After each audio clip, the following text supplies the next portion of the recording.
Hi, it's Megan. So I have, there are two MAC products that I just love. I love the Mineralize skin finishes, and I love their lip glosses in like nude colors. I don't know why they're not the best products in the world. I just, whenever I see these particular products, I adore them. And my favorite MAC Mineralize skin finish is Lightscapade, which I hadn't realized became part of the permanent collection this year.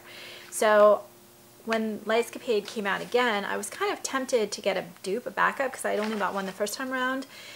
But then it's permanent collection, and it came out in this new collection. Now I'm forgetting the name. Whatever. I'll put it in the text. And it came out with another one with perfect topping with this really, really cool pattern on it. I'll show you if I can open it. And so I thought, okay, why not, right? This is a product that I love and I want to dupe, and I've been really sparingly using the one I have because I love it so much. So what did I think? So first I'm going to talk about Lightscapade because that's the one that I've been just talking about way too much and just really into. And then I'll talk about perfect topping after. So these launched December 26th in stores, but they're on the MAC website on the 23rd. And the texture of these, part of what some people say that these don't last all that well. I don't know. I think they last really well on me. I've got dry skin.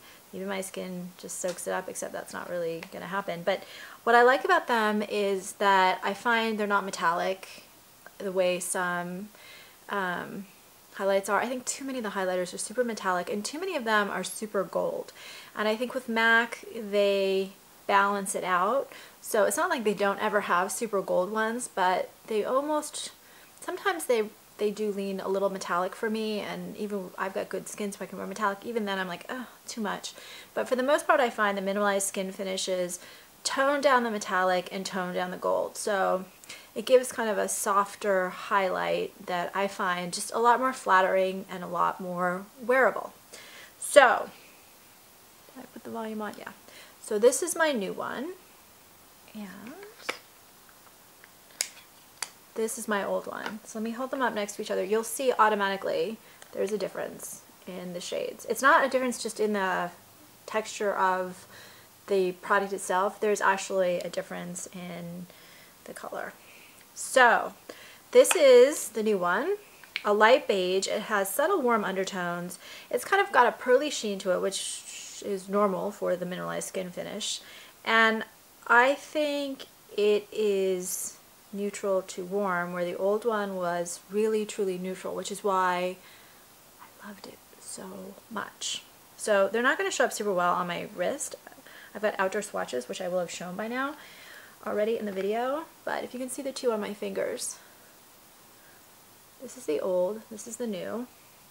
And when I have them outside, you can see them a lot better. You probably can't see them here, but the old one really looks like a slightly softened gold, silvery, taupey platinum kind of a color, which is the kind of color I just get obsessed with because I find it so versatile with any look.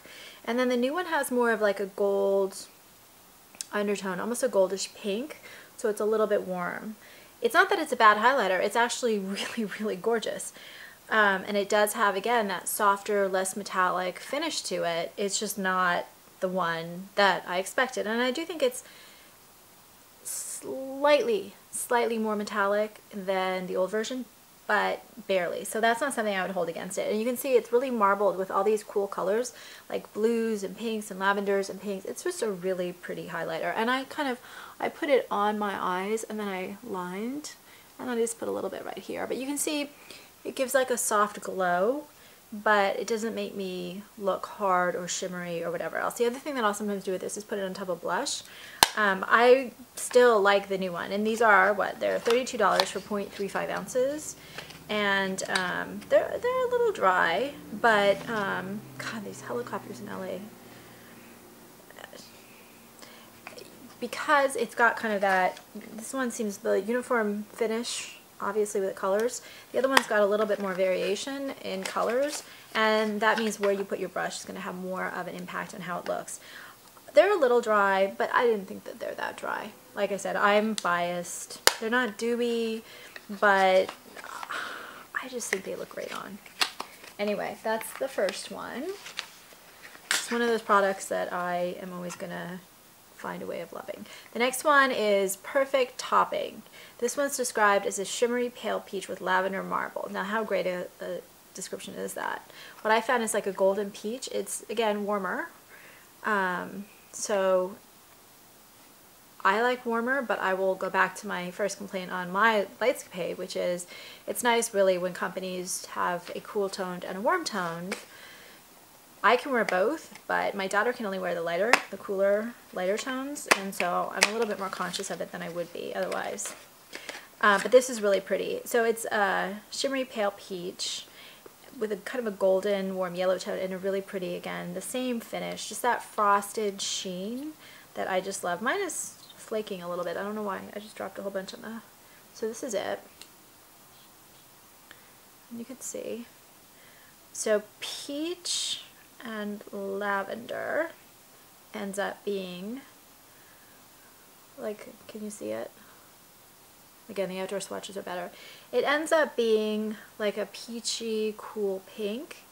With a little bit of that shimmer and metallicness to it, it's a little bit cooler, so it's not a fully, like, outright super warm color, but it is very peachy, which makes it quite warm toned. And again, it has a soft sheen. It gives a slight luminosity, but it's not super luminous. It's not super metallic. I think it's just a softer finish. This I kind of patted on. I'll put some of this on again, put a little bit more. This one to me really just gives a great little added boost to my blush. It's a little dark for me to just use as a pure highlight. It warms up. I have a purplish blush on right now, so it warms it up. So, and this one has a little bit more color than the last one, because it's not super like metallic. It doesn't emphasize pores, I think, and it's a little bit less opaque than some other of the MAC highlights that have really a deeper, richer color to them, but it does have a little bit of color. So, and these last, on me, they honestly last about 7 hours, I think. Anyway, that's it. I, of course, love these just because I love this product, and I'm not disappointed at all with the colors. A little disappointed that Lightscapade's not exactly the same as the one I have, but I do really like the other newer version. And I haven't gotten the permanent collection version. I just have the one from the special collection, so I don't know how it compares to that. I just know how it compares to my old one. Anyway, that's it. Today, when I'm shooting, this is New Year's Day, although I may not get this up today. But anyway, Happy New Year's to everyone, and please subscribe on YouTube. Thanks.